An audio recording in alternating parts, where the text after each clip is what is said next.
ಎಲ್ರಿಗೂ ನಮಸ್ಕಾರ. ಕರಾವಳಿ ಸ್ವಾದಕ್ಕೆ ಸ್ವಾಗತ. ಇವತ್ತಿನ ವಿಡಿಯೋದಲ್ಲಿ ದೇವಿಯ ನೈವೇದ್ಯಕ್ಕೆ 6 ರೀತಿಯ ಪ್ರಸಾದ ರೆಸಿಪಿನ ಹೇಗೆ ಮಾಡೋದು ಅಂತ ತೋರಿಸ್ಕೊಡ್ತಾ ಇದ್ದೀನಿ. ಪೈನಾಪಲ್ ಕೇಸರಿ ಬಾತ್, ಬೆಲ್ಲದನ್ನ, ಸಿಹಿ ಪೊಂಗಲ್, ಬೆಲ್ಲದ ಸಬ್ಬಕ್ಕಿ ಪಾಯಸ, ಅಕ್ಕಿ ಪಾಯಸ ಹಾಗೆ ಅನ್ನದ ಕೇಸರಿ ಬಾತ್, ಈ 6 ರೆಸಿಪಿನ ತುಂಬಾ ಸುಲಭದಲ್ಲಿ ಹೇಗೆ ಮಾಡೋದು ಅಂತ ತೋರಿಸ್ಕೊಡ್ತಾ ಇದ್ದೀನಿ. ಬನ್ನಿ ಮಾಡುವ ವಿಧಾನ ನೋಡೋಣ. ಮೊದಲಿಗೆ ಪೈನಾಪಲ್ ಕೇಸರಿ ಬಾತ್ನ ಹೇಗೆ ಮಾಡೋದು ಅಂತ ತೋರಿಸ್ಕೊಡ್ತಾ ಇದ್ದೀನಿ. ತುಂಬಾ ಸಾಫ್ಟ್ ಆಗಿ ಬಾಯಲ್ಲಿಟ್ಟರೆ ಹಾಗೇನೆ ಜಾರೋಗ್ಬಿಡತ್ತೆ, ಅಷ್ಟು ಚೆನ್ನಾಗಿರುತ್ತೆ. ನೀವು ಎಷ್ಟೇ ಹೊತ್ತಿಟ್ಟರೂ ಗಟ್ಟಿ ಆಗಲ್ಲ. ಬನ್ನಿ ಈ ಪರ್ಫೆಕ್ಟ್ ಆದ ಪೈನಾಪಲ್ ಕೇಸರಿ ಬಾತ್ನ ಹೇಗೆ ಮಾಡೋದು ಅಂತ ನೋಡೋಣ. ಮೊದಲಿಗೆ ಒಂದು ಪಾತ್ರೆಗೆ 2.5 ಕಪ್ ಆಗುವಷ್ಟು ನೀರು ಹಾಕೋತಾ ಇದ್ದೀನಿ. 1 ಕಪ್ ರವೆಗೆ 2.5 ಕಪ್ ಆಗುವಷ್ಟು ನೀರು ಹಾಕೋಬೇಕು. ಹಾಗೆ ನಾನಿಲ್ಲಿ ಇದಕ್ಕೆ ಅನಾನಸ್ ಕೂಡ ಸೇರಿಸ್ಕೊತಾ ಇದ್ದೀನಿ. ಅದೇ ಕಪ್ನ ಅಳತೆಯಲ್ಲಿ ಅರ್ಧ ಕಪ್ ಆಗುವಷ್ಟು ಹಾಕ್ಕೊಂಡಿದ್ದೀನಿ. ಪೈನಾಪಲ್ನ ನೋಡಿ ಈ ರೀತಿ ಚಿಕ್ಕದಾಗಿ ಕಟ್ ಮಾಡಿ ಹಾಕೋಬೇಕು. ನಂತರ ಇದಕ್ಕೆ ಅದೇ ಕಪ್ನ ಅಳತೆಯಲ್ಲಿ 1/4 ಕಪ್ ಆಗುವಷ್ಟು ಸಕ್ಕರೆ ಹಾಕೋತಾ ಇದ್ದೀನಿ. ಕೆಲವೊಂದು ಅನಾನಸ್ ಸ್ವಲ್ಪ ಹುಳಿ ಇರುತ್ತೆ, ಸಕ್ಕರೆನ ನೋಡ್ಕೊಂಡು ಸೇರಿಸ್ಕೊಳ್ಳಿ. ಸಿಹಿ ಕಡಿಮೆ ಬೇಕಾದರೆ 1 ಕಪ್ ಹಾಕ್ಕೊಳ್ಳಿ, ಜಾಸ್ತಿ ಬೇಕಾದರೆ 1.5 ಕಪ್ ಕೂಡ ಹಾಕೋಬಹುದು. ಸಕ್ಕರೆ ಬೇಡ ಅಂದರೆ ಸಕ್ಕರೆ ಬದಲು ಬೆಲ್ಲ ಕೂಡ ಹಾಕೋಬಹುದು. ನಂತರ ಸ್ವಲ್ಪ ಕೇಸರಿ ದಳನ ಒಂದು 10 ನಿಮಿಷ ಬಿಸಿನೀರಲ್ಲಿ ನೆನೆಸಿಟ್ಟಿದ್ದೆ. ನೋಡಿ ಕಲರ್ ಚೆನ್ನಾಗಿ ಬಿಟ್ಕೊಂಡಿದೆ. ಇದನ್ನು ಕೂಡ ಇವಾಗ ಸೇರಿಸ್ಕೊತಾ ಇದ್ದೀನಿ. ಕೇಸರಿ ದಳ ಇಲ್ಲ ಅಂತ ಅಂದರೆ ಫುಡ್ ಕಲರ್ ಕೂಡ ಹಾಕೋಬಹುದು, ಅಥವಾ ಸ್ವಲ್ಪ ಅರಿಶಿನ ಪುಡಿ ಕೂಡ ಸೇರಿಸ್ಕೋಬಹುದು. ಇದಿಷ್ಟನ್ನು ಹಾಕಿ ಚೆನ್ನಾಗಿ ಒಂದ್ಸಲ ಮಿಕ್ಸ್ ಮಾಡಿಕೊಂಡು ಸ್ಟೋವ್ ಮೇಲೆ ಇಟ್ಟು ಇದನ್ನು ಇವಾಗ ಕುದಿಲಿಕ್ಕೆ ಬಿಡೋಣ. ಚೆನ್ನಾಗಿದು ಕುದಿ ಬರಬೇಕು. ಇದು ಕುದಿಯುವಷ್ಟರಲ್ಲಿ ರವೆನ ಹುರ್ಕೊಂಡ್ರೆ ಆಯಿತು. ಸ್ಟೋವ್ ಮೇಲೆ ಒಂದು ದಪ್ಪ ತಳದ ಕಡಾಯಿನ ಇಟ್ಟು ತುಪ್ಪ ಹಾಕೋತಾ ಇದ್ದೀನಿ. ನಾನಿಲ್ಲಿ ಅರ್ಧ ಕಪ್ಗಿಂತ ಸ್ವಲ್ಪ ಜಾಸ್ತಿ ತುಪ್ಪ ತೊಗೊಂಡಿದ್ದೀನಿ, 1-2 ಚಮಚ ಜಾಸ್ತಿ ತೊಗೊಂಡಿರಬಹುದು. ಇವಾಗ ಅರ್ಧ ಕಪ್ ತುಪ್ಪ ಹಾಕಿ ಮಿಕ್ಕಿರೋ 1-2 ಚಮಚ ತುಪ್ಪನ ಹಾಗೆ ಇಟ್ಕೊತಾ ಇದ್ದೀನಿ, ಕೊನೆಗೆ ಸೇರಿಸ್ಲಿಕ್ಕಿದೆ. ನಂತರ ಸ್ವಲ್ಪ ಗೋಡಂಬಿ ಮತ್ತು ದ್ರಾಕ್ಷಿನೂ ಕೂಡ ಸೇರಿಸಿ 1 ಕಪ್ ಆಗುವಷ್ಟು ಚಿರೋಟಿ ರವೆ ಹಾಕೋತಾ ಇದ್ದೀನಿ. ಸಣ್ಣ ರವೆ ಬರುತ್ತಲ್ಲ ಅದನ್ನು ಹಾಕ್ಕೊಂಡಿದ್ದೀನಿ. ಸಣ್ಣ ರವೆ ಇಲ್ಲ ಅಂತಂದರೆ ಈ ನಾರ್ಮಲ್ ಉಪ್ಪಿಟ್ಟು ಮಾಡ್ತೀವಲ್ಲ ಆ ರವೆನೂ ಕೂಡ ಬಳಸಬಹುದು. ಗ್ಯಾಸ್ನ ಕಡಿಮೆ ಉರಿಯಲ್ಲಿ ಇಟ್ಕೊಂಡು ರವೆನ ಚೆನ್ನಾಗಿ ಹುರ್ಕೋಬೇಕು. ಜೊತೆಗೆ ನಾನಿಲ್ಲಿ ಒಂದು 6-7 ಆಗುವಷ್ಟು ಲವಂಗನೂ ಕೂಡ ಹಾಕೋತಾ ಇದ್ದೀನಿ, ಒಳ್ಳೆ ಫ್ಲೇವರ್ ಬರುತ್ತೆ. ಇದಿಷ್ಟನ್ನು ಹಾಕ್ಕೊಂಡು ಚೆನ್ನಾಗಿ ಇದನ್ನು ಹುರ್ಕೊಳ್ಳಿ. ಯಾವುದೇ ಕಾರಣಕ್ಕೂ ಫ್ಲೇಮ್ನ ಜಾಸ್ತಿ ಇಟ್ಕೊಳ್ಳಿಕ್ಕೆ ಹೋಗಬೇಡಿ. ನೀವು ರವೆನ ಎಷ್ಟು ಚೆನ್ನಾಗಿ ಹುರ್ಕೋತೀರೋ ಕೇಸರಿ ಬಾತ್ ಕೂಡ ಅಷ್ಟೇ ಚೆನ್ನಾಗಿ ಬರುತ್ತೆ. ನೋಡಿ ಈ ರೀತಿ ಗ್ಯಾಸ್ನ ಕಡಿಮೆ ಉರಿಯಲ್ಲಿ ಇಟ್ಕೊಂಡು ಒಂದು 4-5 ನಿಮಿಷ ಕೈಯಾಡಿಸ್ತಾನೆ ಹುರ್ಕೋಬೇಕು. ರವೆನ ಎಷ್ಟೊತ್ತು ಹುರ್ಕೋಬೇಕು ಅಂದರೆ ಈ ರೀತಿ ಹುರಿತಾ ಹೋದ ಹಾಗೆ ಒಣ ದ್ರಾಕ್ಷಿ ನೋಡಿ ಉಪ್ಕೊಂಡಿದೆ, ಹಾಗೆ ರವೆ ಕೂಡ ಸ್ವಲ್ಪ ಕಲರ್ ಚೇಂಜ್ ಆಗಿ ಅರಳ್ಕೊಂಡಿದೆ. ನೋಡಿ ಈ ರೀತಿ ಆಗೋ ತನಕ ರವೆನ ಹುರ್ಕೋಬೇಕು. ರವೆ ಸರಿಯಾಗಿ ಹುರ್ಕೊಂಡಿಲ್ಲ ಅಂದರೆ ಕೇಸರಿ ಬಾತ್ ಅಂಟಂಟಾಗತ್ತೆ. ಈ ಹಂತದಲ್ಲಿ ನೀರಿಗೆ ನಾವು ಪೈನಾಪಲ್ ಹಾಗೆ ಸಕ್ಕರೆ ಮತ್ತು ಕೇಸರಿ ದಳನೆಲ್ಲ ಹಾಕಿ ಕುದಿಲಿಕ್ಕೆ ಇಟ್ಟಿದ್ವಲ್ಲ, ನೋಡಿ ಈ ರೀತಿ ಚೆನ್ನಾಗಿ ಕುದಿ ಬಂದಮೇಲೆ ಇದನ್ನು ಇವಾಗ ರವೆ ಜೊತೆ ಸೇರಿಸ್ಕೋಬೇಕು. ನೋಡಿ ಈ ರೀತಿ ಕುದಿತಿರೋ ನೀರನ್ನೇ ಹಾಕೋಬೇಕು, ಯಾವುದೇ ಕಾರಣಕ್ಕೂ ತಣ್ಣೀರನ್ನು ಹಾಕ್ಕೊಳ್ಳಿಕ್ಕೆ ಹೋಗಬಾರ್ದು, ಇಲ್ಲಾಂದರೆ ಕೇಸರಿ ಬಾತ್ ಅಂಟಂಟಾಗೋ ಚಾನ್ಸಸ್ ಇರುತ್ತೆ. 1 ಕಪ್ ರವೆಗೆ 2.5 ಕಪ್ ಆಗುವಷ್ಟು ನೀರು ಹಾಕ್ಕೊಂಡ್ರೆ ಪರ್ಫೆಕ್ಟಾಗಿ ಬರುತ್ತೆ. ನೋಡಿ ಚೆನ್ನಾಗಿ ಈ ರೀತಿ ಗಂಟಿಲ್ಲದೆ ಮಿಕ್ಸ್ ಮಾಡಿಕೊಂಡು ನಂತರ ಒಂದು ಅರ್ಧ ಚಮಚ ಆಗುವಷ್ಟು ಏಲಕ್ಕಿ ಪುಡಿ ಹಾಕ್ಕೊಂಡು ಚೆನ್ನಾಗಿ ಇದನ್ನು ಮಿಕ್ಸ್ ಮಾಡ್ಕೊತಾ ಇದ್ದೀನಿ. ಏಲಕ್ಕಿ ಪುಡಿ ಹಾಕೋದ್ರಿಂದ ಒಳ್ಳೆ ಫ್ಲೇವರ್ ಬರುತ್ತೆ. ಹಾಗೆ ನಾನಿಲ್ಲಿ ಸ್ವಲ್ಪ ಉಪ್ಪು ಹಾಕೋತಾ ಇದ್ದೀನಿ, 1 ಚಿಟಿಕೆ ಆಗುವಷ್ಟು ಹಾಕ್ಕೊಂಡಿರಬಹುದು. ಉಪ್ಪು ಹಾಕೋದ್ರಿಂದ ಸಕ್ಕರೆ ಸ್ವಲ್ಪ ಕಡಿಮೆ ಹಾಕಿದ್ರು ಸ್ವೀಟ್ ಚೆನ್ನಾಗಿ ಬ್ಯಾಲೆನ್ಸ್ ಆಗುತ್ತೆ. ನೀರು ಹಾಕಿದ ತಕ್ಷಣ ರವೆ ನೀರನ್ನೆಲ್ಲ ಹೀರ್ಕೊಂಡು 1-2 ನಿಮಿಷ ಕೆಳಗೆ ಗಟ್ಟಿ ಆಗಿಬಿಡುತ್ತೆ, ತುಂಬ ಟೈಮ್ ತೊಗೊಳ್ಳಲ್ಲ. 1-2 ಚಮಚ ಆಗುವಷ್ಟು ತುಪ್ಪನ ತೆಗೆದಿಟ್ಟಿದ್ವಲ್ಲ ಅದನ್ನು ಇವಾಗ ಈ ಹಂತದಲ್ಲಿ ಕೊನೆಗೆ ಸೇರಿಸ್ಕೋಬೇಕು. ಜಸ್ಟ್ ಈ ರೀತಿ ಮೇಲ್ಗಡೆಯಿಂದ ಹಾಕಿದರೆ ಸಾಕು, ಮತ್ತೆ ಇದನ್ನು ಮಗ್ಚೋದೇನು ಬೇಡ. ಮೇಲ್ಗಡೆ ನೋಡಿ ಈ ರೀತಿ ಸ್ವಲ್ಪ ತುಪ್ಪನ ಹಾಕಿ ಮುಚ್ಚಳನ ಮುಚ್ಚಿ 1-2 ನಿಮಿಷ ಹಾಗೆ ಇದನ್ನು ಸಿಮ್ಮಲ್ಲೇ ಬಿಟ್ಬಿಡಬೇಕು. 2 ನಿಮಿಷ ಆದಮೇಲೆ ಸ್ಟೋವ್ನ ಆಫ್ ಮಾಡಿ ಮುಚ್ಚಳನ ಓಪನ್ ಮಾಡ್ತಾ ಇದ್ದೀನಿ. ನೋಡಿ ಎಷ್ಟು ಸಾಫ್ಟಾಗಿ ಬಂದಿದೆ ಅಂತ, ಬಾಯಲ್ಲಿಟ್ಟರೆ ಹಾಗೇನೆ ಜಾರೋಗ್ಬಿಡುತ್ತೆ, ಅಷ್ಟು ಚೆನ್ನಾಗಿ ಬಂದಿದೆ. ಅಲ್ಲಲ್ಲಿ ನಮಗೆ ತಿನ್ನುವಾಗ ಪೈನಾಪಲ್ ಫ್ಲೇವರ್ ಸಿಗ್ತಾ ಇರುತ್ತೆ, ತುಂಬಾ ಚೆನ್ನಾಗಾಗತ್ತೆ. ಒಂದು ವೇಳೆ ನಿಮ್ಮ ಹತ್ರ ಪೈನಾಪಲ್ ಇಲ್ಲ ಅಂತ ಅಂದರೆ ಪೈನಾಪಲ್ ಹಾಕದೆ ಹಾಗೆ ಪ್ಲೇನಾಗಿ ಕೂಡ ಇದೇ ಮೆಥಡಲ್ಲಿ ಮಾಡ್ಕೋಬಹುದು, ಚೆನ್ನಾಗಾಗತ್ತೆ. ಈ ವಿಧಾನದಲ್ಲಿ ನಾನು ಹೇಳಿರೋ ಟಿಪ್ಸ್ ಮತ್ತು ಟ್ರಿಕ್ಸ್ನೆಲ್ಲ ಬಳಸಿ ಯಾರು ಬೇಕಾದರೂ ತುಂಬಾ ಸುಲಭದಲ್ಲಿ ಈ ರೀತಿ ಪರ್ಫೆಕ್ಟಾಗಿ ಸಾಫ್ಟ್ ಆದ ಕೇಸರಿ ಬಾತ್ನ ಮಾಡ್ಕೋಬಹುದು. ಫೇಲ್ ಆಗೋ ಚಾನ್ಸೇ ಇಲ್ಲ. ಒಂದ್ಸಲ ಮಾಡಿದರೆ ಮತ್ತೆ ಮತ್ತೆ ಮಾಡಿ ತಿಂತೀರ, ಅಷ್ಟು ಚೆನ್ನಾಗಿರುತ್ತೆ. ನೋಡಿ ಸೌಟಿಗೂ ಕೂಡ ಅಂಟ್ಕೋತಾ ಇಲ್ಲ, ಯಾವ ರೀತಿ ಪರ್ಫೆಕ್ಟ್ ಆಗಿ ಬಂದಿದೆ ಅಂತ. ದೇವರ ನೈವೇದ್ಯಕ್ಕಾಗಲಿ ಅಥವಾ ಯಾರಾದರೂ ನೆಂಟು ಬಂದಾಗ, ಅದು ಅಲ್ಲದೆ ಏನಾದರೂ ಸ್ವೀಟ್ ತಿನ್ಬೇಕು ಅನಿಸಿದಾಗಲೂ ಕೂಡ ತುಂಬಾ ಸುಲಭದಲ್ಲಿ ಒಂದು 15-20 ನಿಮಿಷಕ್ಕೆಲ್ಲ ನೋಡಿ ಈ ರೀತಿ ರುಚಿಯಾದ ಪೈನಾಪಲ್ ಕೇಸರಿ ಬಾತ್ನ ಮಾಡ್ಕೋಬಹುದು. ಪೈನಾಪಲ್ ಕೇಸರಿ ಬಾತ್ ಹೇಗೆ ಮಾಡೋದು ಅಂತ ನೋಡಿದ್ರಲ್ವಾ. ನಂತರ ಸಿಹಿ ಪೊಂಗಲ್ನ ಮಾಡಿ ತೋರಿಸ್ತಾ ಇದ್ದೀನಿ. ದೇವಸ್ಥಾನಗಳಲ್ಲಿ ಸಿಗೋ ಹಾಗೆ ತುಂಬಾ ಈಸಿಯಾಗಿ ರುಚಿಯಾಗಿ ಈ ರೀತಿ ಪೊಂಗಲ್ನ ಮಾಡ್ಕೋಬಹುದು. ಬನ್ನಿ ಮಾಡುವ ವಿಧಾನ ನೋಡೋಣ. ಮೊದಲಿಗೆ ಒಂದು ಕುಕ್ಕರ್ ತೊಗೊಂಡು 1/4 ಕಪ್ ಆಗುವಷ್ಟು ಹೆಸರು ಬೇಳೆನ ಹಾಕೋತಾ ಇದ್ದೀನಿ. ನೀರು ಹಾಕ್ಕೊಂಡು ಹೆಸರುಬೇಳೆನ ಚೆನ್ನಾಗಿ ವಾಶ್ ಮಾಡ್ಕೋಬೇಕು. 2-3 ಸಲ ಚೆನ್ನಾಗಿ ವಾಶ್ ಮಾಡ್ಕೊಂಡಾದಮೇಲೆ ಸ್ಟವ್ ಮೇಲೆ ಇಟ್ಟು ಹೆಸರುಬೇಳೆನ ಚೆನ್ನಾಗಿ ಹುರ್ಕೋಬೇಕು. ಹುರ್ಕೊಳ್ಳಿಕ್ಕೆ ನಾನಿಲ್ಲಿ 1 ಚಮಚ ಆಗುವಷ್ಟು ತುಪ್ಪ ಹಾಕೋತಾ ಇದ್ದೀನಿ. ತುಪ್ಪ ಸ್ವಲ್ಪ ಜಾಸ್ತಿ ಕೂಡ ಹಾಕ್ಕೋಬಹುದು. ಗ್ಯಾಸ್ನ ಕಡಿಮೆ ಉರಿಯಲ್ಲಿ ಇಟ್ಕೊಂಡು ಹೆಸರುಬೇಳೆನ ಒಂದು 3-4 ನಿಮಿಷ ಚೆನ್ನಾಗಿ ಹುರ್ಕೊಳ್ಳಿ. ನೋಡಿ, ಈ ರೀತಿ ಸ್ವಲ್ಪ ಕೆಂಪಗಾಗೋ ತನಕ ಹೆಸರುಬೇಳೆನ ಹುರ್ಕೊಂಡು ನಂತರ ಇದಕ್ಕೆ ಅಕ್ಕಿನ ಹಾಕೋತಾ ಇದ್ದೀನಿ. ನಾನಿಲ್ಲಿ ಅರ್ಧ ಕಪ್ ಆಗುವಷ್ಟು ಸೋನಾ ಮಸೂರಿ ಅಕ್ಕಿನ ಚೆನ್ನಾಗಿ ವಾಶ್ ಮಾಡ್ಕೊಂಡು ಹಾಕೊಂಡಿದ್ದೀನಿ. ಇದನ್ನು ಸಹ 1-2 ನಿಮಿಷ ಸ್ವಲ್ಪ ಹುರ್ಕೊಳ್ಳಿ. ಹೆಸರುಬೇಳೆ ಮತ್ತು ಅಕ್ಕಿನ ಹುರ್ಕೊಳ್ಳದೆ ಡೈರೆಕ್ಟ್ ಆಗಿ ಹಾಗೇನೂ ಕೂಡ ಮಾಡ್ಕೋಬಹುದು. ಸ್ವಲ್ಪ ಹುರಿದು ಮಾಡೋದ್ರಿಂದ ಟೇಸ್ಟ್ ತುಂಬಾ ಚೆನ್ನಾಗಿ ಬರುತ್ತೆ. ಸ್ವಲ್ಪ ಹಾಲು ಮತ್ತು ಸ್ವಲ್ಪ ನೀರು ಹಾಕ್ಕೊಂಡು ಈ ಹೆಸರುಬೇಳೆ ಮತ್ತು ಅಕ್ಕಿನ ಚೆನ್ನಾಗಿ ಬೇಯಿಸ್ಕೋಬೇಕು. ನಾನಿಲ್ಲಿ ಅರ್ಧ ಕಪ್ ಅಕ್ಕಿ, 1/4 ಕಪ್ ಹೆಸರುಬೇಳೆಗೆ 1.5 ಕಪ್ ಆಗುವಷ್ಟು ಹಾಲು ಹಾಗೆ 1 ಕಪ್ ಆಗುವಷ್ಟು ನೀರು ಹಾಕೋತಾ ಇದ್ದೀನಿ. ನಂತರ 1/4 ಚಮಚ ಆಗುವಷ್ಟು ಉಪ್ಪು ಹಾಕಿ ಚೆನ್ನಾಗಿ ಒಂದ್ಸಲ ಮಿಕ್ಸ್ ಮಾಡಿಕೊಂಡು ಕುಕ್ಕರ್ ಮುಚ್ಚನ ಮುಚ್ಚಿ 4-5 ವಿಸಿಲ್ ಆಗೋ ತನಕ ಬೇಯಿಸ್ಕೋಬೇಕು. ನಾನು ಮಾಡಿದ ಹಾಗೆ ಸ್ವಲ್ಪ ಹಾಲು ಮತ್ತು ನೀರು ಹಾಕೋ ಬದಲು ಬರೀ ಹಾಲು ಹಾಕಿ ಅಥವಾ ಬರೀ ನೀರು ಹಾಕಿ ಕೂಡ ಮಾಡ್ಕೋಬಹುದು. ಕುಕ್ಕರ್ ಪ್ರೆಷರ್ ಎಲ್ಲ ಹೋದ್ಮೇಲೆ ಸೌಟಿಂದ ನೋಡಿ ಈ ರೀತಿ ಸ್ವಲ್ಪ ಮ್ಯಾಶ್ ಮಾಡ್ಕೊಳ್ಳಿ. ಸ್ವಲ್ಪ ಇದು ಮೆತ್ತಗಾಗಬೇಕು, ಗಟ್ಟಿ ಇದ್ರೆ ಚೆನ್ನಾಗಾಗಲ್ಲ. ತುಂಬ ಮೆತ್ತಗೇನು ಮಾಡೋದು ಬೇಡ. ನೋಡಿ, ಇಷ್ಟು ಮೆತ್ತಗಾದರೆ ಸಾಕು. ಇದನ್ನು ಇವಾಗ ಪಕ್ಕಕ್ಕಿಟ್ಟು ಬೆಲ್ಲನ ಕರಗಿಸ್ಕೊಳ್ಳಿಕ್ಕೆ ಸ್ಟವ್ ಮೇಲೆ ಒಂದು ಪಾತ್ರೆನ ಇಟ್ಟಿದ್ದೀನಿ. ಅದರಲ್ಲಿ 1.5 ಕಪ್ ಆಗುವಷ್ಟು ಬೆಲ್ಲ, ಅರ್ಧ ಕಪ್ ಆಗುವಷ್ಟು ನೀರು ಹಾಕೋತಾ ಇದ್ದೀನಿ. ನಿಮಗೆ ಸ್ವೀಟ್ ಎಷ್ಟು ಬೇಕು ಅಂತ ನೋಡಿಕೊಂಡು ಬೆಲ್ಲದ ಪ್ರಮಾಣನ ಹೆಚ್ಚು ಕಡಿಮೆ ಹಾಕೋಬಹುದು. ಬೆಲ್ಲನ ಚೆನ್ನಾಗಿ ಕರಗ್ಲಿಕ್ಕೆ ಬಿಡಿ. ಬೆಲ್ಲ ಚೆನ್ನಾಗಿ ಕರಗಿದ್ರೆ ಸಾಕು, ಪಾಕ ಏನು ಮಾಡೋದು ಬೇಡ. ಬೆಲ್ಲದಲ್ಲಿ ಕಸ ಏನಾದರೂ ಇರುತ್ತಂತ ಸೋಸಿ ಹಾಕಲಿಕ್ಕೆ ಬೆಲ್ಲನ ನಾನು ಕರಗಿಸ್ಕೋತಾ ಇದ್ದೀನಿ. ಬೆಲ್ಲ ಚೆನ್ನಾಗಿದ್ರೆ ಹಾಗೇನೂ ಕೂಡ ಹಾಕೋಬಹುದು. ನೋಡಿ, ನಾನಿಲ್ಲಿ ಬೆಲ್ಲನ ಸೋಸಿದ್ದೀನಿ ಎಷ್ಟು ಕಸ ಇದೆ ಅಂತ. ನೋಡಿ, ಬೆಲ್ಲದಲ್ಲಿ ಚಿಕ್ಕ ಚಿಕ್ಕ ಕಲ್ಲುಗಳೆಲ್ಲ ಇದೆ, ಹಾಗಾಗಿ ಬೆಲ್ಲನ ಸೋಸಿ ಹಾಕೋದು ಒಳ್ಳೆಯದು. ನಂತರ ಇದನ್ನು ಚೆನ್ನಾಗಿ ಮಿಕ್ಸ್ ಮಾಡ್ಕೊಳ್ಳಿ. ಅನ್ನ ಮತ್ತು ಬೇಳೆ ಎಲ್ಲ ಬೆಲ್ಲದಲ್ಲಿ ಚೆನ್ನಾಗಿ ಮಿಕ್ಸ್ ಆಗಬೇಕು. ನೋಡಿ, ಈ ರೀತಿ ಗಂಟಿಲ್ಲದೆ ಚೆನ್ನಾಗಿ ಮಿಕ್ಸ್ ಮಾಡಿಕೊಂಡು ಕುದಿಲಿಕ್ಕೆ ಬಿಡಿ. 2-3 ನಿಮಿಷ ಚೆನ್ನಾಗಿ ಇದನ್ನು ಕುದಿಸ್ಕೊಳ್ಳಿ. ಸ್ವಲ್ಪ ಇದು ದಪ್ಪ ಆಗಲಿ. ನಂತರ ಅರ್ಧ ಚಮಚ ಆಗುವಷ್ಟು ಏಲಕ್ಕಿ ಪುಡಿ, 6 ಆಗುವಷ್ಟು ಲವಂಗನ ಹಾಕೋತಾ ಇದ್ದೀನಿ. ಏಲಕ್ಕಿ ಪುಡಿ ಮತ್ತು ಲವಂಗ ಹಾಕೋದ್ರಿಂದ ಒಳ್ಳೆ ಫ್ಲೇವರ್ ಬರುತ್ತೆ. ಲವಂಗನ ಅಕ್ಕಿ ಮತ್ತು ಬೇಳೆ ಜೊತೆನೆ ಕುಕ್ಕರ್ಗೆ ಹಾಕಿ ಬೇಯಿಸ್ಕೊಳ್ಳಿ, ಫ್ಲೇವರ್ ಚೆನ್ನಾಗಿ ಬಿಟ್ಕೊಳ್ಳುತ್ತೆ. ನನಗೆ ಆವಾಗ ಹಾಕ್ಲಿಕ್ಕೆ ಮರ್ತು ಹೋಗಿರೋದ್ರಿಂದ ಇವಾಗ ಸೇರಿಸ್ಕೊಂಡಿದ್ದೀನಿ. ನೋಡಿ, ಪೊಂಗಲ್ನ ಈ ಕನ್ಸಿಸ್ಟೆನ್ಸಿಲಿ ಇಟ್ಕೊಂಡಿದ್ದೀನಿ. ಇನ್ನೂ ತೆಳ್ಳಗೆ ಬೇಕಿದ್ರೆ ತೆಳ್ಳಗೆ ಮಾಡ್ಕೋಬಹುದು, ಆದರೆ ದಪ್ಪ ಮಾಡ್ಕೊಳ್ಳಿಕ್ಕೆ ಹೋಗಬೇಡಿ, ತಣ್ಣದ್ಮೇಲೆ ಇನ್ನೂ ದಪ್ಪ ಆಗಿಬಿಡತ್ತೆ. ಈ ರೀತಿ ಪೊಂಗಲ್ನ ರೆಡಿ ಮಾಡಿಕೊಂಡು ನಂತರ ಸ್ವಲ್ಪ ಗೋಡಂಬಿ ದ್ರಾಕ್ಷಿನೆಲ್ಲ ತುಪ್ಪದಲ್ಲಿ ಹುರಿದು ಹಾಕ್ಕೋಬೇಕು. ಸ್ಟವ್ ಮೇಲೆ ಒಂದು ಪ್ಯಾನ್ ಇಟ್ಟು 3 ಚಮಚ ಆಗುವಷ್ಟು ತುಪ್ಪ ಹಾಕ್ಕೋತಾ ಇದ್ದೀನಿ. ತುಪ್ಪ ಬಿಸಿ ಆದಮೇಲೆ ಸ್ವಲ್ಪ ಗೋಡಂಬಿನ ಹಾಕಿ ಗ್ಯಾಸ್ನ ಕಡಿಮೆ ಉರಿಯಲ್ಲಿ ಇಟ್ಕೊಂಡು ಸ್ವಲ್ಪ ಕೆಂಪಗಾಗೋ ತನಕ ಗೋಡಂಬಿನ ಹುರ್ಕೊಳ್ಳಿ. ನೋಡಿ, ಈ ರೀತಿ ಗೋಡಂಬಿನ ಸ್ವಲ್ಪ ಹುರ್ಕೊಂಡಾದಮೇಲೆ ನಂತರ ಸ್ವಲ್ಪ ಒಣ ಕೊಬ್ಬರಿನ ಚಿಕ್ಕದಾಗಿ ಕಟ್ ಮಾಡಿ ಹಾಕ್ಕೊಂಡಿದ್ದೀನಿ. ಇದನ್ನು ಸಹ ಸ್ವಲ್ಪ ಎಣ್ಣೆಯಲ್ಲಿ ಫ್ರೈ ಮಾಡ್ಕೋಬೇಕು. ಒಣ ಕೊಬ್ಬರಿ ಹಾಕೋದ್ರಿಂದ ಪೊಂಗಲ್ ಟೇಸ್ಟ್ ತುಂಬಾ ಚೆನ್ನಾಗಿ ಬರುತ್ತೆ. ಗೋಡಂಬಿ ಮತ್ತು ಕೊಬ್ಬರಿ ಎರಡನ್ನೂ ಸ್ವಲ್ಪ ಕೆಂಪಗಾಗೋ ತನಕ ಹುರ್ಕೊಂಡು ನಂತರ ಸ್ವಲ್ಪ ಒಣ ದ್ರಾಕ್ಷಿನ ಹಾಕೋತಾ ಇದ್ದೀನಿ. ಒಣ ದ್ರಾಕ್ಷಿನೂ ಸಹ ಚೆನ್ನಾಗಿ ತುಪ್ಪದಲ್ಲಿ ಹುರ್ಕೊಳ್ಳಿ. ನೋಡಿ, ಈ ರೀತಿ ಚೆನ್ನಾಗಿ ಎಲ್ಲವನ್ನು ಹುರ್ಕೊಂಡು ನಂತರ ಇದನ್ನು ಪೊಂಗಲ್ಗೆ ಸೇರಿಸಿದ್ರಾಯಿತು. ನಂತರ ಇದನ್ನು ಚೆನ್ನಾಗಿ ಮಿಕ್ಸ್ ಮಾಡ್ಕೊಳ್ಳಿ. ತುಪ್ಪ ಎಲ್ಲ ಕಡೆ ಚೆನ್ನಾಗಿ ಬೆರೀಲಿ. ಚೆನ್ನಾಗಿ ಮಿಕ್ಸ್ ಮಾಡಿದ ಮೇಲೆ ಸ್ಟವ್ನ ಆಫ್ ಮಾಡ್ಕೋತಾ ಇದ್ದೀನಿ. ನೋಡಿ, ಸಂಕ್ರಾಂತಿ ಸ್ಪೆಷಲ್ ರುಚಿಯಾದ ಸಿಹಿ ಪೊಂಗಲ್ ರೆಡಿ ಆಗಿದೆ. ದೇವಸ್ಥಾನಗಳಲ್ಲಿ ಸಿಗೋ ಹಾಗೆ ತುಂಬಾ ಈಸಿಯಾಗಿ ಪರ್ಫೆಕ್ಟಾಗಿ ಈ ರೀತಿ ಸಿಹಿ ಪೊಂಗಲ್ನ ರುಚಿಯಾಗಿ ಮಾಡ್ಕೋಬಹುದು. ಟೇಸ್ಟ್ ಅಂತೂ ಸೂಪರ್ ಆಗಿರುತ್ತೆ. ಸಿಹಿ ಪೊಂಗಲ್ ಹೇಗೆ ಮಾಡೋದಂತ ನೋಡಿದ್ರಲ್ವಾ. ನಂತರ ಅನ್ನದಿಂದ ತುಂಬಾ ಸುಲಭದಲ್ಲಿ ಪರ್ಫೆಕ್ಟ್ ಆದ ಅಳತೆಯಲ್ಲಿ ಯಾವ ರೀತಿ ಕೇಸರಿ ಬಾತ್ನ ಮಾಡೋದಂತ ತೋರಿಸ್ಕೊಡ್ತಾ ಇದ್ದೀನಿ. ಬನ್ನಿ ಹೇಗೆ ಮಾಡೋದಂತ ನೋಡೋಣ. ಮೊದಲಿಗೆ ಕೇಸರಿ ಬಾತ್ ಮಾಡಲಿಕ್ಕೆ ಅರ್ಧ kg ಗಂಧಸಾಲೆ ಅಕ್ಕಿ ಬರುತ್ತಲ್ಲ ಅದನ್ನು ತೊಗೊಂಡಿದ್ದೀನಿ. ಇದಕ್ಕೆ ಸಣ್ಣಕ್ಕಿನೂ ಅಂತ ಕರೀತಾರೆ. ಈ ಗಂಧಸಾಲೆ ಅಕ್ಕಿ ಅಥವಾ ಸಣ್ಣಕ್ಕಿಯನ್ನು ಕರಿತೀವಲ್ಲ, ಇದ್ರ ಪರಿಮಳ ತುಂಬಾ ಚೆನ್ನಾಗಿರುತ್ತೆ. ಸಾಮಾನ್ಯವಾಗಿ ಇದೇ ಅಕ್ಕಿಲೇ ಕೇಸರಿ ಬಾತ್ ಮಾಡ್ತೀವಿ. ಈ ಅಕ್ಕಿಯಿಂದ ಕೇಸರಿ ಬಾತ್ ಮಾಡಿದರೆ ತುಂಬಾ ಟೇಸ್ಟಿಯಾಗಿ ಬರುತ್ತೆ. ಒಂದು ವೇಳೆ ನಿಮ್ಮ ಹತ್ರ ಈ ಅಕ್ಕಿ ಇಲ್ಲ ಅಂತ ಅಂದರೆ ಬಾಸ್ಮತಿ ಅಕ್ಕಿನೂ ಕೂಡ ಯೂಸ್ ಮಾಡಬಹುದು. ಚೆನ್ನಾಗಿ ಇದನ್ನು 2-3 ಸಲ ವಾಶ್ ಮಾಡ್ಕೊತಾ ಇದ್ದೀನಿ. ವಾಶ್ ಮಾಡಿ ನೀರನ್ನೆಲ್ಲ ಸೋಸ್ಕೋಬೇಕು. ಈ ಅಕ್ಕಿಯಿಂದ ಇವಾಗ ಅನ್ನ ಮಾಡ್ಕೋಬೇಕು. ನಾನಿಲ್ಲಿ ಅನ್ನ ಮಾಡಲಿಕ್ಕೆ ನೀರನ್ನು ಆಲ್ರೆಡಿ ಕುದಿಲಿಕ್ಕೆ ಇಟ್ಟಿದ್ದೆ. ನೀರು ಕುದಿಲಿಕ್ಕೆ ಸ್ಟಾರ್ಟ್ ಆದಾಗ ಅಕ್ಕಿನ ಹಾಕ್ಕೋಬೇಕು. ಅಕ್ಕಿನ ನೆನೆಸೋದು ಬೇಡ, ಚೆನ್ನಾಗಿ ವಾಶ್ ಮಾಡಿ ಕುದಿಯೋ ನೀರಿಗೆ ಹಾಕಿ ಇದನ್ನು ಬೇಯಲಿಕ್ಕೆ ಬಿಡಬೇಕು. ಈ ರೀತಿ ಅನ್ನ ಮಾಡ್ಕೊಳ್ಳೋದ್ರಿಂದ ಲೇಟ್ ಆಗುತ್ತೆ ಅಂದರೆ ಕುಕ್ಕರಲ್ಲಿ ಕೂಡ ಅನ್ನ ಮಾಡ್ಕೋಬಹುದು. ಅಕ್ಕಿನೆಲ್ಲ ಹಾಕಿದ ಮೇಲೆ ಚೆನ್ನಾಗಿ ಒಂದ್ಸಲ ಇದನ್ನು ಮಿಕ್ಸ್ ಮಾಡಿಕೊಂಡು ಅಕ್ಕಿನ ಬೇಯಲಿಕ್ಕೆ ಬಿಡಬೇಕು.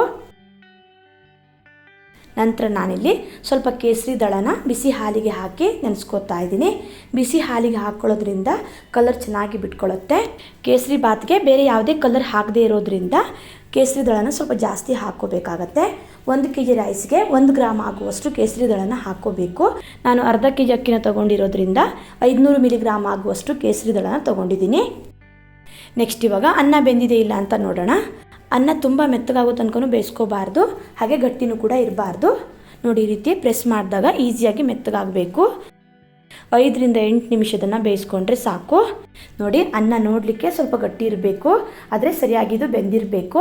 ಅನ್ನ ಗಟ್ಟಿ ಆದರೆ ಕೇಸರಿ ಬಾತ್ ತಿನ್ನಲಿಕ್ಕೆ ಚೆನ್ನಾಗಾಗಲ್ಲ.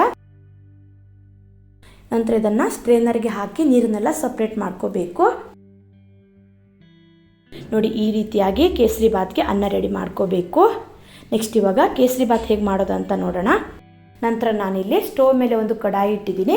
ಆದಷ್ಟು ನೋಡಿ ಈ ರೀತಿ ದಪ್ಪ ತಳದ ಕಡಾಯಿ ಅಥವಾ ಪಾತ್ರೆನೇ ಯೂಸ್ ಮಾಡಿ, ತಳ ಹಿಡಿಯಲ್ಲ. ನಂತರ ಇದಕ್ಕೆ 1/4 kg ಆಗುವಷ್ಟು ತುಪ್ಪನ ಹಾಕ್ಕೋತಾ ಇದ್ದೀನಿ. ಅರ್ಧ kg ಅಕ್ಕಿಗೆ 1/4 kg ಆಗುವಷ್ಟು ತುಪ್ಪನ ಹಾಕ್ಕೋಬೇಕು.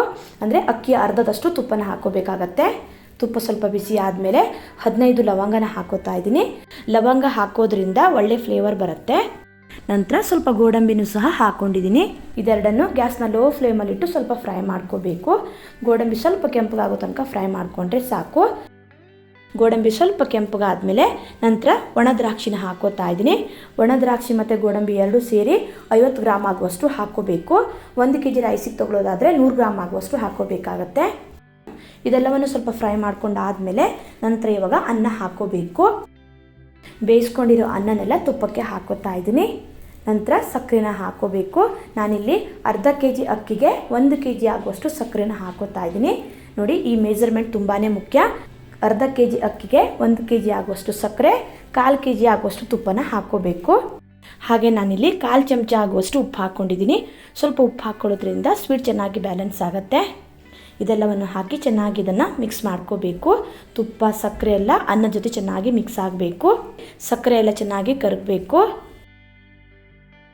ನೋಡಿ, ಸಕ್ಕರೆ ಚೆನ್ನಾಗಿ ಕರಗಿ ನೀರು ಆದಮೇಲೆ ಈ ಹಂತದಲ್ಲಿ ಹಾಲಲ್ಲಿ ನೆನೆಸಿಟ್ಕೊಂಡಿರೋ ಕೇಸರಿನ ಹಾಕ್ಕೋಬೇಕು. ನೋಡಿ, ಕೇಸರಿ ಕಲರ್ ಎಷ್ಟು ಚೆನ್ನಾಗಿ ಬಿಟ್ಕೊಂಡಿದೆ ಅಂತ. ಚೆನ್ನಾಗಿ ಇದನ್ನು ಮಿಕ್ಸ್ ಮಾಡ್ಕೋಬೇಕು. ಸಾಮಾನ್ಯವಾಗಿ ನಮ್ಮ ಕಡೆ ಮದುವೆಗೆ ಈ ರೀತಿ ಕೇಸರಿ ಬಾತ್ನ ಮಾಡ್ತಾರೆ. ಅಡುಗೆ ಭಟ್ರ ಒಬ್ಬರ ಹತ್ರ ಕೇಳಿ ಕರೆಕ್ಟಾದ ಮೆಜರ್ಮೆಂಟಲ್ಲಿ ಅಕ್ಕಿ ಕೇಸರಿ ಬಾತ್ನ ಮಾಡಿ ತೋರಿಸ್ತಾ ಇದ್ದೀನಿ. ಬರೀ ತುಪ್ಪದಲ್ಲೇ ಮಾಡೋದ್ರಿಂದ ತಿನ್ನಲಿಕ್ಕೆ ತುಂಬಾ ರುಚಿಯಾಗಿರುತ್ತೆ. ಹಾಗೆ ಈ ಅಕ್ಕಿ ಪರಿಮಳ ಕೂಡ ಸೂಪರ್ ಆಗಿರುತ್ತೆ. ಅದು ಅಲ್ಲದೆ ಕೇಸರಿ ದಳ ಹಾಕಿರೋದ್ರಿಂದ ಆ ಫ್ಲೇವರ್ ಕೂಡ ಬರುತ್ತೆ. ನೋಡಿ, ಈ ರೀತಿ ಸ್ವಲ್ಪ ಡ್ರೈ ಆಗೋ ತನಕ ಇದನ್ನು ಚೆನ್ನಾಗಿ ಬೇಯಿಸ್ಕೋಬೇಕು. ಈ ನೀರಿನ ಅಂಶ ಎಲ್ಲ ಡ್ರೈ ಆಗಿ ಸ್ವಲ್ಪ ಇದು ಗಟ್ಟಿ ಆಗಬೇಕು. ನೋಡಿ, ಈ ರೀತಿ ಸ್ವಲ್ಪ ಗಟ್ಟಿಯಾಗಿ ತುಪ್ಪ ಎಲ್ಲ ಸೈಡಲ್ಲಿ ಬಿಟ್ಕೋಬೇಕು. ತುಪ್ಪ ಸಕ್ಕರೆ ಎಲ್ಲ ಅನ್ನದ ಜೊತೆ ಚೆನ್ನಾಗಿ ಹೊಂದ್ಕೊಂಡಿದೆ. ತುಪ್ಪ ಎಲ್ಲ ಸೈಡಲ್ಲಿ ಬಿಟ್ಕೊಳ್ಳೋ ತನಕ ಅನ್ನನ ತುಪ್ಪದಲ್ಲಿ ಚೆನ್ನಾಗಿ ಬೇಯಿಸ್ಕೊಂಡ್ರೆ ಸಾಕು. ನಂತರ ಇದಕ್ಕೆ ಕೊನೆಗೆ ಸ್ವಲ್ಪ ನಿಂಬೆ ರಸನ ಹಾಕ್ಕೋಬೇಕು. ನಿಂಬೆ ರಸ ಹಾಕಿ ಸ್ಟವ್ನ ಆಫ್ ಮಾಡ್ಕೋಬೇಕು. ನಿಂಬೆ ರಸ ಹಾಕೋದ್ರಿಂದ ಕೇಸರಿ ಬಾತ್ ಗಟ್ಟಿ ಆಗಲ್ಲ, ಸಾಫ್ಟ್ ಆಗಿರುತ್ತೆ. ಹಾಗೆ ಟೇಸ್ಟ್ ಕೂಡ ಚೆನ್ನಾಗಿರುತ್ತೆ. ನಿಂಬೆ ರಸ ಹಾಕಿ ಸ್ಟವ್ನ ಆಫ್ ಮಾಡಿಕೊಂಡು ಚೆನ್ನಾಗಿ ಇದನ್ನು ಮಿಕ್ಸ್ ಮಾಡ್ಕೋಬೇಕು. ಕೇಸರಿ ಬಾತ್ ಜೊತೆ ನಿಂಬೆ ರಸ ಚೆನ್ನಾಗಿ ಬೆರಿಬೇಕು. 1 kg ಕೇಸರಿ ಬಾತ್ಗೆ ದೊಡ್ಡ ಸೈಜ್ 1 ನಿಂಬೆಹಣ್ಣಿನ ರಸನ ಹಾಕ್ಕೋಬೇಕಾಗತ್ತೆ. ನೋಡಿ, ಕೇಸರಿ ಬಾತ್ ರೆಡಿ ಆಗಿದೆ. ಈ ರೀತಿ ಯಾರು ಬೇಕಾದರೂ ತುಂಬಾ ಈಸಿಯಾಗಿ ಪರ್ಫೆಕ್ಟ್ ಆದ ಮೆಜರ್ಮೆಂಟಲ್ಲಿ ಕೇಸರಿ ಬಾತ್ನ ಮಾಡ್ಕೋಬಹುದು. ನಾನಿವಾಗ ಸರ್ವ್ ಮಾಡಿ ತೋರಿಸ್ತಾ ಇದ್ದೀನಿ. ನಾನಿಲ್ಲಿ ಅರ್ಧ kg ಕೇಸರಿ ಬಾತ್ನ ಮಾಡಿ ತೋರಿಸಿದ್ದೀನಿ. ಯಾವುದಾದ್ರೂ ಫಂಕ್ಷನ್ಗೆ ಅಥವಾ ಚಿಕ್ಕ ಪುಟ್ಟ ಪಾರ್ಟಿಗೆ ತುಂಬಾ ಈಸಿಯಾಗಿ ನೋಡಿ ಈ ರೀತಿ ಸಾಫ್ಟ್ ಆದ ಕೇಸರಿ ಬಾತ್ನ ಮಾಡ್ಕೋಬಹುದು. ನೋಡಿ ಎಷ್ಟು ಚೆನ್ನಾಗಿ ಬಂದಿದೆ ಅಂತ. ಬಾಯಲ್ಲಿಟ್ಟರೆ ಕರ್ಗೋಗ್ಬಿಡತ್ತೆ, ಅಷ್ಟು ಸಾಫ್ಟಾಗಿ ಬಂದಿದೆ. ಅನ್ನದಿಂದ ಕೇಸರಿ ಬಾತ್ ಹೇಗೆ ಮಾಡೋದಂತ ನೋಡಿದ್ರಲ್ವಾ. ನಂತರ ಬೆಲ್ಲದಿಂದ ತುಂಬಾ ಸುಲಭದಲ್ಲಿ ಸಬ್ಬಕ್ಕಿ ಪಾಯಸನ ಹೇಗೆ ಮಾಡೋದಂತ ತೋರಿಸ್ಕೊಡ್ತಾ ಇದ್ದೀನಿ. ಬನ್ನಿ ಮಾಡುವ ವಿಧಾನ ನೋಡೋಣ. ಮೊದಲಿಗೆ ಸಬ್ಬಕ್ಕಿ ಪಾಯಸ ಮಾಡಲಿಕ್ಕೆ 1 ಕಪ್ ಆಗುವಷ್ಟು ಸಬ್ಬಕ್ಕಿನ ಚೆನ್ನಾಗಿ ವಾಶ್ ಮಾಡ್ಕೊತಾ ಇದ್ದೀನಿ. ಇದರಲ್ಲಿ ಧೂಳೇನಾದರೂ ಇರುತ್ತೆ. 2 ಸಲ ಇದನ್ನು ವಾಶ್ ಮಾಡಿಕೊಂಡು ಅರ್ಧ ಕಪ್ ಆಗುವಷ್ಟು ನೀರು ಹಾಕಿ ಸಬ್ಬಕ್ಕಿನ ನೆನೆಸ್ಕೋಬೇಕು. 1 ಕಪ್ ಸಬ್ಬಕ್ಕಿಗೆ ಅರ್ಧ ಕಪ್ ಆಗುವಷ್ಟು ನೀರು ಹಾಕ್ಕೊಂಡ್ರೆ ಸಾಕಾಗತ್ತೆ. ಸಬ್ಬಕ್ಕಿ ಎಷ್ಟಿದೆ ನೋಡಿ ಅಷ್ಟೇ ನೀರು ಹಾಕ್ಕೊಂಡು 1 ಅವರ್ ಇದನ್ನು ನೆನೆಸ್ಕೋಬೇಕು. ನೋಡಿ 1 ಅವರ್ ಆದಮೇಲೆ ಸಬ್ಬಕ್ಕಿನ ತೋರಿಸ್ತಾ ಇದ್ದೀನಿ. ನೀರೆಲ್ಲ ಹಿರ್ಕೊಂಡು ನೋಡಿ ಎಷ್ಟು ಚೆನ್ನಾಗಿ ನೆಂದಿದೆ ಅಂತ. ಒಂದಕ್ಕೊಂದು ಅಂಟ್ಕೊಳ್ಳದೆ ಬಿಡಿ ಬಿಡಿ ಆಗಿದೆ. ನೋಡಿ ಈ ರೀತಿ ಪ್ರೆಸ್ ಮಾಡಿದಾಗ ಇದು ಈಸಿಯಾಗಿ ಮೆತ್ತಗಾಗ್ತಿದೆ. ಈ ರೀತಿ ಸಬ್ಬಕ್ಕಿನ ನೆನೆಸ್ಕೋಬೇಕು. ಸಬ್ಬಕ್ಕಿ ನೆನೆಸ್ಲಿಕ್ಕೆ ಟೈಮ್ ಇಲ್ಲ ಅಂತ ಅಂದರೆ ಕುಕ್ಕರಲ್ಲೂ ಕೂಡ ಬೇಯಿಸ್ಕೋಬಹುದು. ನಂತರ ಸಕ್ಕರೆ ಬದಲು ಬೆಲ್ಲನ ಹಾಕೋತಾ ಇದ್ದೀನಿ. ನಾನಿಲ್ಲಿ 1/4 ಕಪ್ ಆಗುವಷ್ಟು ಬೆಲ್ಲನ ಹಾಕೊಂಡಿದ್ದೀನಿ. ಸ್ವೀಟ್ ಸ್ವಲ್ಪ ಕಡಿಮೆ ಬೇಕಾದರೆ ಬೆಲ್ಲದ ಕ್ವಾಂಟಿಟಿನ ಕಡಿಮೆ ಮಾಡ್ಕೋಬಹುದು. ನಂತರ 2 ಕಪ್ ಆಗುವಷ್ಟು ನೀರು ಹಾಕೋತಾ ಇದ್ದೀನಿ. ಮೊದಲಿಗೆ ನಾನಿಲ್ಲಿ ಬೆಲ್ಲನ ಕರಸ್ಕೋತಾ ಇದ್ದೀನಿ. ಬೆಲ್ಲದಲ್ಲಿ ಕಸೇನಾದರೂ ಇರುತ್ತಂತ ಇದನ್ನು ಸೋಸಿ ಹಾಕೋಬೇಕು. ಬೆಲ್ಲ ಚೆನ್ನಾಗಿ ಕರಗೋ ತನಕ ಇದನ್ನು ಕುದಿಸ್ಕೊಳ್ಳಿ. ನೋಡಿ ಬೆಲ್ಲ ಚೆನ್ನಾಗಿ ಕರಗಿದೆ. ಇದನ್ನು ಇವಾಗ ಸೋಸಿ ಹಾಕೋಬೇಕು. ನಾನಿಲ್ಲಿ ಸ್ಟೋವ್ ಮೇಲೆ ಒಂದು ಕಡಾಯಿ ಇಟ್ಟು ಬೆಲ್ಲದ ನೀರನ್ನು ಸೋಸಿ ಹಾಕೋತಾ ಇದ್ದೀನಿ. ನೋಡಿ ಎಷ್ಟು ಕಸ ಇದೆ ಅಂತ, ಹಾಗಾಗಿ ಸೋಸಿ ಹಾಕೋದು ಒಳ್ಳೆಯದು. ನಂತರ ಈ ಬೆಲ್ಲದ ನೀರು ಕುದಿಲಿಕ್ಕೆ ಸ್ಟಾರ್ಟ್ ಆದಾಗ ನೆನೆಸಿಟ್ಕೊಂಡಿರೋ ಸಬ್ಬಕ್ಕಿನ ಹಾಕೋಬೇಕು. ನಂತರ ನಾನಿಲ್ಲಿ ಸ್ವಲ್ಪ ಉಪ್ಪು ಹಾಕೋತಾ ಇದ್ದೀನಿ. ಸ್ವಲ್ಪ ಉಪ್ಪು ಹಾಕೊಳ್ಳೋದ್ರಿಂದ ಸ್ವೀಟ್ ಚೆನ್ನಾಗಿ ಬ್ಯಾಲೆನ್ಸ್ ಆಗುತ್ತೆ.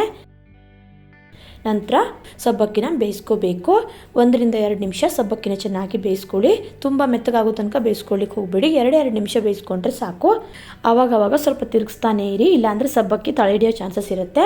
ನೋಡಿ ಈ ರೀತಿ ಸಬ್ಬಕ್ಕಿನ ಸ್ವಲ್ಪ ಬೇಯಿಸ್ಕೋಬೇಕು. ತುಂಬ ಮೆತ್ತಗಾಗೋ ತನಕ ಬೇಯಿಸ್ಕೊಳ್ಳಿಕ್ಕೆ ಹೋಗಬೇಡಿ. 80% ಆಗೋ ತನಕ ಬೇಯಿಸ್ಕೊಂಡ್ರೆ ಸಾಕು. ನಂತರ ಇದಕ್ಕೆ ಕಾಯಿ ಹಾಲನ್ನು ಹಾಕೋತಾ ಇದ್ದೀನಿ. ಬೆಲ್ಲ ಹಾಕಿ ಪಾಯಸ ಮಾಡ್ತಾ ಇರೋದ್ರಿಂದ ತೆಂಗಿನಕಾಯಿ ಹಾಲು ಹಾಕಿದರೆ ತುಂಬಾ ಟೇಸ್ಟಿಯಾಗಿ ಬರುತ್ತೆ. ತೆಂಗಿನಕಾಯಿನ ಚೆನ್ನಾಗಿ ಮಿಕ್ಸಿಗೆ ಹಾಕಿ ರುಬ್ಬಿ ಅದನ್ನು ಸೋಸಿ ಆ ಹಾಲನ್ನು ಹಾಕ್ಕೊಂಡಿದ್ದೀನಿ. ಮೊದಲಿಗೆ 3/4 ಲೀಟ್ರ್ ಆಗುವಷ್ಟು ಕಾಯಿ ಹಾಲು ಹಾಕ್ಕೊಂಡಿದ್ದೆ. ಸ್ವಲ್ಪ ದಪ್ಪ ಅನಿಸ್ತಾ ಇರೋದ್ರಿಂದ ಮತ್ತೆ 1/4 ಲೀಟ್ರ್ ಆಗುವಷ್ಟು ಕಾಯಿ ಹಾಲನ್ನು ಹಾಕ್ಕೊಂಡಿದ್ದೀನಿ. ಟೋಟಲ್ ನಾನಿಲ್ಲಿ 1 ಲೀಟ್ರ್ ಆಗುವಷ್ಟು ಕಾಯಿ ಹಾಲನ್ನು ಹಾಕ್ಕೊಂಡಿದ್ದೀನಿ. ಚೆನ್ನಾಗಿ ಇದನ್ನು ಮಿಕ್ಸ್ ಮಾಡಿಕೊಂಡು ಕುದಿಲಿಕ್ಕೆ ಬಿಡಬೇಕು. ಸಬ್ಬಕ್ಕಿನ ನೆನೆಸ್ಕೊಂಡ್ರೆ ಕೇವಲ 5 ನಿಮಿಷದಲ್ಲಿ ಪಾಯಸನ ಮಾಡ್ಕೋಬಹುದು. ಅವಾಗವಾಗ ಸ್ವಲ್ಪ ಮಿಕ್ಸ್ ಮಾಡ್ತಾನೆ ಇರಿ, ಸಬ್ಬಕ್ಕಿ ತಳ ಹಿಡಿಯೋ ಚಾನ್ಸಸ್ ಇರುತ್ತೆ. ಕಾಯಿ ಹಾಲು ಹಾಕಿದ ಮೇಲೆ ತುಂಬ ಹೊತ್ತು ಬೇಯಿಸ್ಕೊಳ್ಳೋದು ಬೇಡ. 2 ನಿಮಿಷ ಬೇಯಿಸ್ಕೊಂಡ್ರೆ ಸಾಕು. ಹಾಲು ಹಾಕಿದ ಮೇಲೆ ಪಾಯಸನ 2 ನಿಮಿಷ ಕುದಿಸ್ಕೊಂಡಿದ್ದೀನಿ. ಸಬ್ಬಕ್ಕೆಲ್ಲ ಚೆನ್ನಾಗಿ ಬೆಂದಿದೆ. ನಂತರ ಇದಕ್ಕೆ 1/4 ಚಮಚ ಆಗುವಷ್ಟು ಏಲಕ್ಕಿ ಪೌಡರ್ನ ಹಾಕೋತಾ ಇದ್ದೀನಿ. ಏಲಕ್ಕಿ ಪೌಡರ್ ಹಾಕೋದ್ರಿಂದ ಫ್ಲೇವರ್ ಚೆನ್ನಾಗಿ ಬರುತ್ತೆ. ಏಲಕ್ಕಿ ಪೌಡರ್ ಹಾಕಿ ಚೆನ್ನಾಗಿ ಒಂದ್ಸಲ ಇದನ್ನು ಮಿಕ್ಸ್ ಮಾಡಿಕೊಂಡು ಸ್ಟೋವ್ನ ಆಫ್ ಮಾಡ್ಕೋತಾ ಇದ್ದೀನಿ. ನೋಡಿ ಪಾಯಸ ಈ ಕನ್ಸಿಸ್ಟೆನ್ಸಿಲಿದೆ. ತಣ್ಣದ ಮೇಲೆ ಸ್ವಲ್ಪ ದಪ್ಪ ಆಗುತ್ತೆ. ಇನ್ನೂ ತೆಳ್ಳಗೆ ಬೇಕಿದ್ರೆ ಸ್ವಲ್ಪ ಕಾಯಿ ಹಾಲನ್ನು ಹಾಕಿ ಕುದಿಸ್ಕೋಬಹುದು. ನಂತರ ಸ್ಟೋವ್ ಮೇಲೆ ಒಂದು ಪ್ಯಾನ್ ಇಟ್ಟು ಅದರಲ್ಲಿ 2 ಚಮಚ ಆಗುವಷ್ಟು ತುಪ್ಪನ ಹಾಕೋತಾ ಇದ್ದೀನಿ. ತುಪ್ಪ ಸ್ವಲ್ಪ ಬಿಸಿ ಆದಮೇಲೆ ಸ್ವಲ್ಪ ಗೋಡಂಬಿ ಮತ್ತು ಬಾದಾಮಿನ ಕಟ್ ಮಾಡಿ ಹಾಕ್ಕೊಂಡಿದ್ದೀನಿ. ಗೋಡಂಬಿ ಮತ್ತು ಬಾದಾಮಿ ಸ್ವಲ್ಪ ಕೆಂಪಗಾಗೋ ತನಕ ಹುರ್ಕೋಬೇಕು. ನೋಡಿ ಈ ರೀತಿ ಸ್ವಲ್ಪ ಕೆಂಪಗಾದ್ಮೇಲೆ ನಂತರ ಸ್ವಲ್ಪ ದ್ರಾಕ್ಷಿನ ಹಾಕೋತಾ ಇದ್ದೀನಿ. ದ್ರಾಕ್ಷಿ ಎಲ್ಲ ಸ್ವಲ್ಪ ಉಬ್ಕೊಳ್ಳೋ ತನಕ ಫ್ರೈ ಮಾಡ್ಕೋಬೇಕು. ನೋಡಿ ಇದೆಲ್ಲವನ್ನು ಸ್ವಲ್ಪ ಕೆಂಪಗಾಗೋ ತನಕ ಫ್ರೈ ಮಾಡಿಕೊಂಡು ನಂತರ ಇದನ್ನು ಪಾಯಸಕ್ಕೆ ಸೇರಿಸ್ಕೊತಾ ಇದ್ದೀನಿ. ತುಪ್ಪ ಮತ್ತು ಡ್ರೈ ಫ್ರೂಟ್ಸ್ನೆಲ್ಲ ನಿಮ್ಮ ಇಷ್ಟದ ಪ್ರಕಾರ ಹೆಚ್ಚು ಅಥವಾ ಕಡಿಮೆ ಹಾಕೋಬಹುದು. ನಂತರ ಇದನ್ನು ಚೆನ್ನಾಗಿ ಮಿಕ್ಸ್ ಮಾಡ್ಕೊಳ್ಳಿ. ತುಪ್ಪದಲ್ಲಿ ಪಾಯಸ ಚೆನ್ನಾಗಿ ಮಿಕ್ಸ್ ಆಗಲಿ. ಬೆಲ್ಲ ಮತ್ತು ಕಾಯಿ ಹಾಲು ಹಾಕಿ ಮಾಡಿರೋದ್ರಿಂದ ಪಾಯಸ ತಿನ್ನಲಿಕ್ಕೆ ತುಂಬಾ ಟೇಸ್ಟಿಯಾಗಿರುತ್ತೆ. ಸಬ್ಬಕ್ಕಿನ ನೆನೆಸ್ಕೊಂಡ್ರೆ ಕೇವಲ 5 ರಿಂದ 10 ನಿಮಿಷದಲ್ಲಿ ಈ ಪಾಯಸನ ಮಾಡ್ಕೋಬಹುದು. ಬೇಗನೆ ಆಗಿಬಿಡುತ್ತೆ. ನೋಡಿ ಪಾಯಸ ರೆಡಿ ಆಗಿದೆ. ನಾನು ಇವಾಗ ಸರ್ವ್ ಮಾಡಿ ತೋರಿಸ್ತಾ ಇದ್ದೀನಿ. ನೋಡಿ ಈ ರೀತಿ ಸಕ್ಕರೆ ಮತ್ತು ಹಾಲು ಹಾಕದೆ ಬೆಲ್ಲ ಮತ್ತು ಕಾಯಿ ಹಾಲನ್ನು ಹಾಕಿ ತುಂಬಾ ಟೇಸ್ಟಿಯಾಗಿ ಸಬ್ಬಕ್ಕಿ ಪಾಯಸನ ಮಾಡ್ಕೋಬಹುದು. ನೋಡಿ ರುಚಿಯಾದ ಸಬ್ಬಕ್ಕಿ ಪಾಯಸ ರೆಡಿ ಆಗಿದೆ. ಬೆಲ್ಲದ ಸಬ್ಬಕ್ಕಿ ಪಾಯಸ ಹೇಗೆ ಮಾಡೋದಂತ ನೋಡಿದ್ರಲ್ವಾ. ನಂತರ ಅಕ್ಕಿ ಪಾಯಸನ ಹೇಗೆ ಮಾಡೋದಂತ ನೋಡೋಣ. ಮೊದಲಿಗೆ ಸ್ಟೋವ್ ಮೇಲೆ ಪ್ಯಾನ್ ಇಟ್ಟು 3/4 ಕಪ್ ಆಗುವಷ್ಟು ಅಕ್ಕಿ ಹಾಕೋತಾ ಇದ್ದೀನಿ. ಊಟ ಮಾಡೋ ಯಾವುದೇ ಅಕ್ಕಿನಾದರೂ ಯೂಸ್ ಮಾಡಬಹುದು ಅಥವಾ ಬಾಸುಮತಿ ಅಕ್ಕಿ ಕೂಡ ಯೂಸ್ ಮಾಡಬಹುದು. ಗ್ಯಾಸ್ನ ಲೋ ಫ್ಲೇಮಲ್ಲಿಟ್ಟು 3 ರಿಂದ 4 ನಿಮಿಷ ಅಕ್ಕಿನ ಸ್ವಲ್ಪ ಹುರ್ಕೋಬೇಕು. ನೋಡಿ ಈ ರೀತಿ ಸ್ವಲ್ಪ ಕೆಂಪಗಾಗೋ ತನಕ ಹುರ್ಕೊಂಡ್ರೆ ಸಾಕು. ಅಕ್ಕಿನ ಹುರಿದೆ ಹಾಗೇನೂ ಕೂಡ ಪಾಯಸ ಮಾಡ್ಕೋಬಹುದು. ಈ ರೀತಿ ಸ್ವಲ್ಪ ಹುರ್ಕೊಂಡು ಮಾಡೋದ್ರಿಂದ ಪಾಯಸದ ಟೇಸ್ಟ್ ತುಂಬಾ ಚೆನ್ನಾಗಿರುತ್ತೆ. ನಂತರ ಈ ಹುರಿದಿಟ್ಕೊಂಡಿರೋ ಅಕ್ಕಿನ ಒಂದು ಪಾತ್ರೆಗೆ ಹಾಕಿ ವಾಶ್ ಮಾಡ್ಕೋತಾ ಇದ್ದೀನಿ. 2 ರಿಂದ 3 ಸಲ ಚೆನ್ನಾಗಿ ಇದನ್ನು ವಾಶ್ ಮಾಡಿಕೊಂಡು ನಂತರ ಇದನ್ನು ಮಿಕ್ಸಿ ಜಾರಿಗೆ ಹಾಕಿ ಪುಡಿ ಮಾಡ್ಕೋಬೇಕು. ತುಂಬ ನುಣ್ಣಗೆ ಪುಡಿ ಮಾಡ್ಕೋಬಾರ್ದು. ಪಲ್ಸ್ ಮೋಡಲ್ಲಿ 3 ರಿಂದ 4 ರೌಂಡ್ ಹಾಕಿದರೆ ಸಾಕು. ಈ ರೀತಿ ತರ್ತರಿಯಾಗಿ ಪುಡಿ ಮಾಡ್ಕೋಬೇಕು. ಅಕ್ಕಿ 3 ರಿಂದ 4 ತುಂಡಾದರೆ ಸಾಕು. ನಂತರ ಸ್ಟೋವ್ ಮೇಲೆ ಕಡಾಯಿ ಇಟ್ಟು 1/2 ಲೀಟ್ರ್ ಆಗುವಷ್ಟು ಹಾಲು ಹಾಕೋತಾ ಇದ್ದೀನಿ.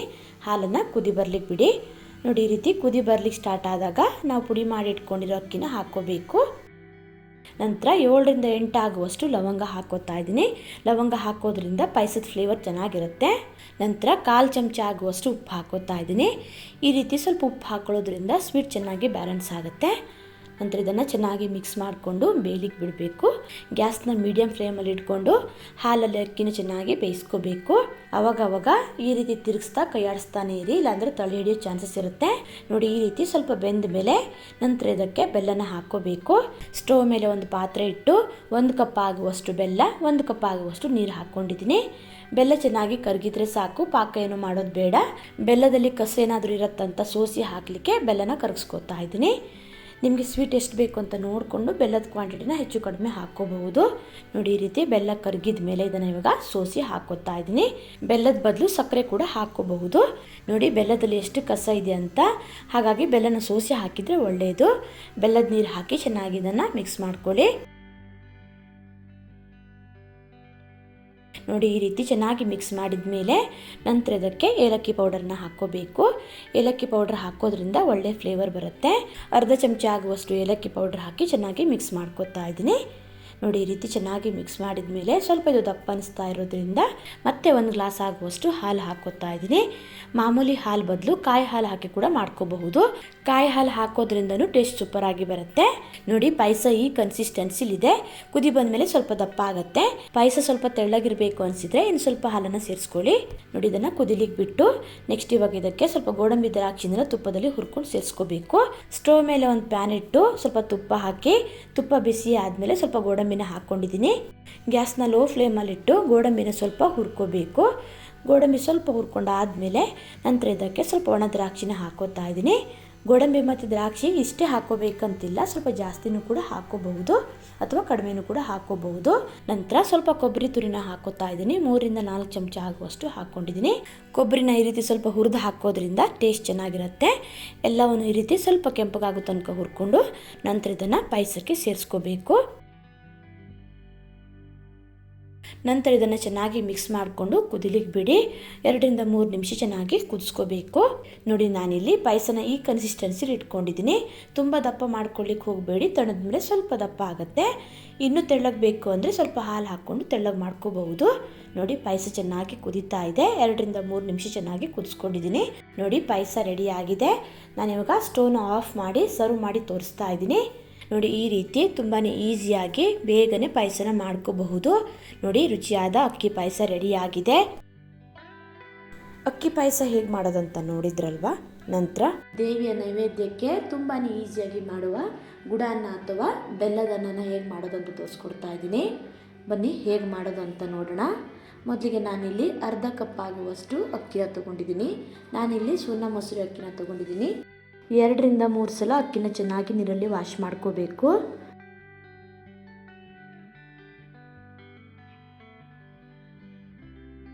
ನೋಡಿ ನಾನಿಲ್ಲಿ ಚೆನ್ನಾಗಿ ವಾಶ್ ಮಾಡ್ಕೊಂಡಾದಮೇಲೆ ಸ್ವಲ್ಪ ನೀರು ಹಾಕಿ ಇದನ್ನು ಅರ್ಧ ಗಂಟೆ ಹಾಗೆ ನೆನೆಲಿಕ್ಕೆ ಬಿಡ್ತಾ ಇದ್ದೀನಿ. ಅರ್ಧ ಗಂಟೆ ಆದಮೇಲೆ ನೀರನ್ನೆಲ್ಲ ಸೋಸಿ ಇದನ್ನು ಕುಕ್ಕರ್ಗೆ ಹಾಕೋತಾ ಇದ್ದೀನಿ.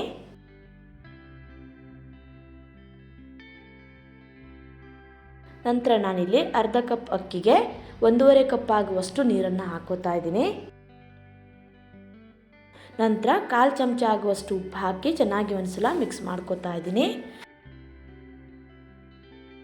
ನಂತರ ಕುಕ್ಕರ್ ಮುಚ್ಚಳನ ಮುಚ್ಚಿ ಸ್ವಲ್ಪ ಇದನ್ನು ಮೆತ್ತಗೆ ಬೇಯಿಸ್ಕೋಬೇಕು.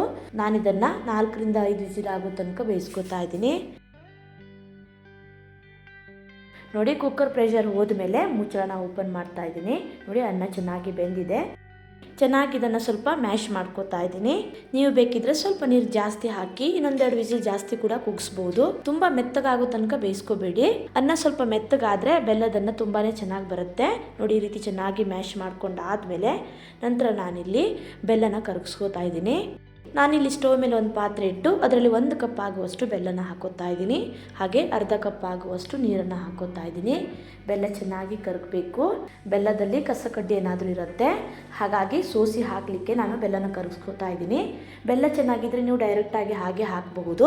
ನೋಡಿ ಬೆಲ್ಲ ಚೆನ್ನಾಗಿ ಕರಗಿದ ಮೇಲೆ ಒಂದು ಕಡಾಯಿಗೆ ಇದನ್ನು ಸೋಸಿ ಹಾಕ್ತಾ ಇದ್ದೀನಿ. ನೋಡಿ ಎಷ್ಟು ಕಸ ಇದೆ ಅಂತ. ನಾನಿಲ್ಲಿ 1 ಕಪ್ ಆಗುವಷ್ಟು ಬೆಲ್ಲನ ತೊಗೊಂಡಿದ್ದೀನಿ. ನಿಮಗೆ ಸ್ವೀಟ್ ಎಷ್ಟು ಬೇಕು ಅಂತ ನೋಡಿಕೊಂಡು ಬೆಲ್ಲನ ಹೆಚ್ಚು ಕಮ್ಮಿ ಹಾಕೋಬಹುದು. ಬೆಲ್ಲದ ನೀರು ಸ್ವಲ್ಪ ಗಟ್ಟಿ ಆಗೋ ತನಕ ಇದನ್ನು ಕುದಿಸ್ಕೋತಾ ಇದ್ದೀನಿ. ತುಂಬ ಪಾಕ ಮಾಡೋದು ಬೇಡ, ಜಸ್ಟ್ ಇದು ಸ್ವಲ್ಪ ದಪ್ಪ ಆದರೆ ಸಾಕು. ನಂತರ ಇವಾಗ ಅನ್ನನ ಹಾಕೋತಾ ಇದ್ದೀನಿ. ಅನ್ನ ಹಾಕಿದ ಮೇಲೆ ಬೆಲ್ಲದಲ್ಲಿ ಅನ್ನನ ಚೆನ್ನಾಗಿ ಮಿಕ್ಸ್ ಮಾಡ್ಕೋಬೇಕು. ನೋಡಿ ಈ ರೀತಿ ಚೆನ್ನಾಗಿ ಮಿಕ್ಸ್ ಮಾಡ್ಕೊಂಡಾದ್ಮೇಲೆ ಸ್ವಲ್ಪ ನೀರನ್ನು ಹಾಕೋತಾ ಇದ್ದೀನಿ. ನಂತರ ಇದನ್ನು ಚೆನ್ನಾಗಿ ಬೆಲ್ಲದಲ್ಲಿ ಬೇಯಿಸ್ಕೋಬೇಕು. ಈ ನೀರೆಲ್ಲ ಸ್ವಲ್ಪ ಡ್ರೈ ಆಗಿ ಅನ್ನ ಸ್ವಲ್ಪ ಮೆತ್ತಗಾಗೋ ತನಕ ಇದನ್ನು ಬೇಯಿಸ್ಕೋಬೇಕು. ನೋಡಿ ನೀರೆಲ್ಲ ಸ್ವಲ್ಪ ಡ್ರೈ ಆದಮೇಲೆ ನಂತರ ನಾನಿಲ್ಲಿ ಸ್ವಲ್ಪ ಒಣ ಕೊಬ್ಬರಿನ ಚಿಕ್ಕದಾಗಿ ತುರ್ಕೊಂಡು ಹಾಕಿದ್ದೀನಿ. ನಿಮ್ಮ ಹತ್ರ ಒಣ ಕೊಬ್ಬರಿ ಇಲ್ಲ ಅಂತ ಅಂದರೆ ಹಸಿ ತೆಂಗಿನಕಾಯಿ ತುರಿನಾದರೂ ಹಾಕ್ಕೋಬಹುದು. ಚೆನ್ನಾಗಿ ಮಿಕ್ಸ್ ಮಾಡ್ಕೊಂಡಾದ್ಮೇಲೆ ನಂತರ ನಾನಿಲ್ಲಿ 2 ಚಮಚ ಆಗುವಷ್ಟು ತುಪ್ಪನ ಹಾಕೋತಾ ಇದ್ದೀನಿ. ತುಪ್ಪ ಹಾಕಿದ ಮೇಲೆ ಚೆನ್ನಾಗಿ ಇದನ್ನು ಮಿಕ್ಸ್ ಮಾಡ್ಕೊತಾ ಇದ್ದೀನಿ. ಇನ್ನು ಸ್ವಲ್ಪ ಇದು ಗಟ್ಟಿ ಆಗೋ ತನಕ ಇದನ್ನು ಬೇಯಿಸ್ಕೋಬೇಕು.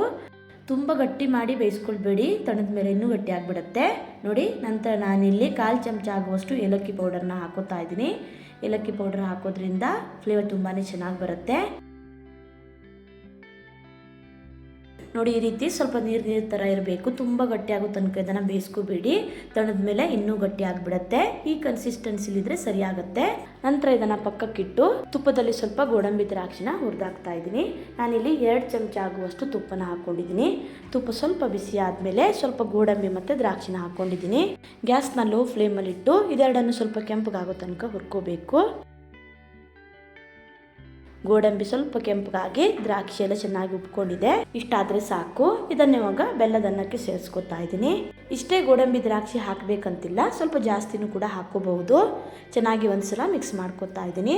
ಅನ್ನ ತುಂಬ ಮೆತ್ತಗಾಗೋ ತನಕ ಬೇಯಿಸ್ಕೋಬಾರ್ದು. ನೋಡಿ, ಈ ರೀತಿ ಸ್ವಲ್ಪ ಗಟ್ಟಿ ಇದ್ದು ತಿನ್ನುವಾಗ ಬಾಯಿಗೆ ಅನ್ನ ಸಿಗಬೇಕು. ತುಂಬ ಮೆತ್ತಗೆ ಮಾಡಿ ಬೇಯಿಸ್ಕೊಂಡ್ರೆ ಚೆನ್ನಾಗಾಗಲ್ಲ. ನೋಡಿ ಎಷ್ಟು ಚೆನ್ನಾಗಿ ಬಂದಿದೆ ಅಂತ. ನವರಾತ್ರಿ ಹಬ್ಬಕ್ಕೆ ತುಂಬಾ ಈಸಿಯಾಗಿ ದೇವರ ನೈವೇದ್ಯಕ್ಕೆ ಈ ರೀತಿ ಗುಡಾನ್ನ ಅಥವಾ ಬೆಲ್ಲದನ್ನ ಮಾಡ್ಕೋಬಹುದು. ನೋಡಿ, ಗುಡಾನ್ನ ಅಥವಾ ಬೆಲ್ಲದನ್ನ ರೆಡಿ ಆಗಿದೆ. ನಿಮ್ಗೇನಾದ್ರೂ ಇವತ್ತಿನ ವಿಡಿಯೋ ಇಷ್ಟ ಆದರೆ ಲೈಕ್, ಶೇರ್, ಕಮೆಂಟ್ ಮಾಡೋದನ್ನ ಮರಿಬೇಡಿ. ಮತ್ತೆ ಸಿಗ್ತೀನಿ ಹೊಸ ವಿಡಿಯೋ ಅಂದರೆ. ಧನ್ಯವಾದಗಳು.